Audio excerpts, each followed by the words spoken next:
George Bush's policies have taken us from a projected $5.6 trillion surplus at the end of the Clinton administration. The $5.6 trillion budget surplus projection came from the Congressional Budget Office report published January of 2001. Senator Obama thinks the $5.6 trillion was certain. Others disagree. We can take a riverboat gamble that perhaps the CBO one time is right, and that maybe the $5.6 trillion is going to be there. Returning to the report, without leaving the summary section at the beginning of the 190-page report, you can see where it says the figure suggests some probability, albeit small, that the budget might fall into deficit in 2006 even without policy changes. And at the bottom of the same page, it says that there's a 10% chance that the actual surpluses will fall in that narrow range of the $5.6 trillion. So there is no way to conclude that George Bush's policies were responsible for eliminating the $5.6 trillion in budget surpluses. Not when the very report you cite states we could return to deficits with no policy changes from the next president. So in the world of financial analysis, the following statement would do nothing more than demonstrate your complete ignorance. George Bush's policies have taken us from a projected $5.6 trillion surplus at the end of the Clinton administration.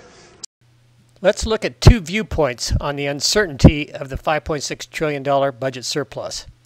We can take a riverboat gamble that perhaps the CBO one time is right, and that maybe the $5.6 trillion is going to be there.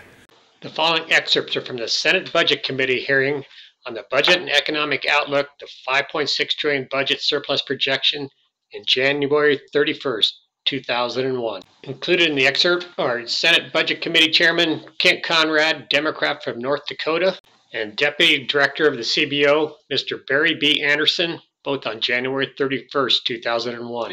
Mr. Barry B. Anderson is the Deputy Director of the CBO, the preparer of the report. We could see in the year 2006 conceivably a deficit based on the differences we've seen in past forecasts from what actually occurred, or we could see in that year as much as $1 trillion surplus. Is that correct? Both of those possibilities are possible, yes.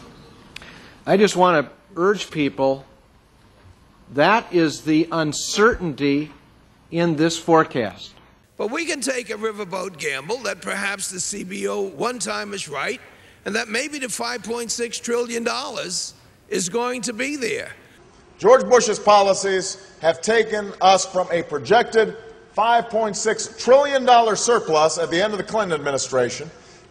We've heard the same ignorant statements made by other politicians.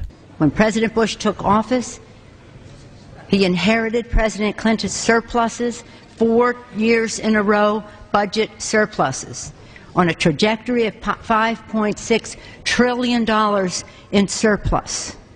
Or how about this one from the senator who just told us how uncertain the $5.6 trillion surplus was? He inherited surpluses, forecasted surpluses of $5.6 trillion. So if you can learn to demonstrate the same ignorance when it comes to budget forecasts and projections, maybe you too can become Speaker of the House, Senate Budget Committee Chairman, or be the 44th President of the United States. George Bush's policies have taken us from a projected $5.6 trillion surplus. But we can take a riverboat gamble that perhaps the CBO one time is right, and that maybe the $5.6 trillion is going to be there.